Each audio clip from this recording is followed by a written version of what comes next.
is probably the only Indian award that allows us to celebrate Indian cinema on a global platform, which is, I think, all of us our dream. The dream of the Indian film fraternity is for Indian cinema to be taken on a global level and taken seriously on a global platform. So IFA definitely helps us at least put our best foot forward. And well, it's taken us to amazing continents before, like Africa and Singapore, the United Kingdom.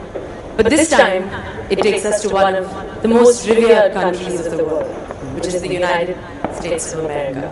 And of course, to one of its most vivacious cities, which is Tampa Bay, which is quite amazing, and I'm very, very excited.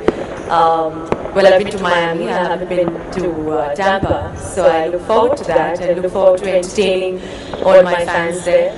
So I'd like to thank the US Consulate, and of course, Wizcraft, which is Andre, Viras, Abbas, and the entire Wizcraft family, for hosting Indian Film Fraternity here. So thank you, and we look forward to seeing you.